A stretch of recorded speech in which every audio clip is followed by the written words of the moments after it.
आगामी महानगरपालिका निवडणुकीच्या तोंडावर मुंबईतील हजारो डबेवाल्यांचा उद्धव ठाकरे गटाला अखेरचा जय महाराष्ट्र।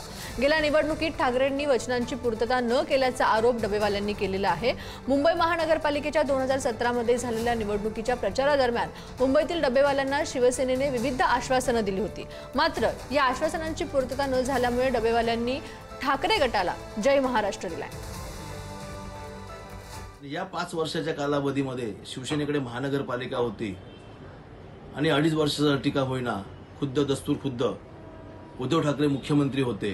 असे असताना त्या मागण्या पूर्ण झालेल्या नाहीयेत। आताचे मुख्यमंत्री सन्माननीय देवेंद्र फडणवीस साहेब यांनी एक निर्णय घेतला आणि मुंबईच्या डबेवाल्यांना दिवे अंजूर येथे 25 लाखात घर देणार असा निर्णय घेतला आणि त्याबाबत म्हाडाला तसे त्यांनी निर्देश दिलेला आहे आणि डबेवाल्यांचा घरांचा प्रश्न हा त्यांनी जवळजवळ सोडवलेला आहे। म्हणून मुंबईच्या डबेवाल्यांनी निर्णय घेतला की या निवडणुकीमध्ये देवेंद्र फडणवीस साहेब यांच्या मागे राहायचं आणि त्यांना पाठिंबा द्यायचा असा निर्णय घेतलेला आहे।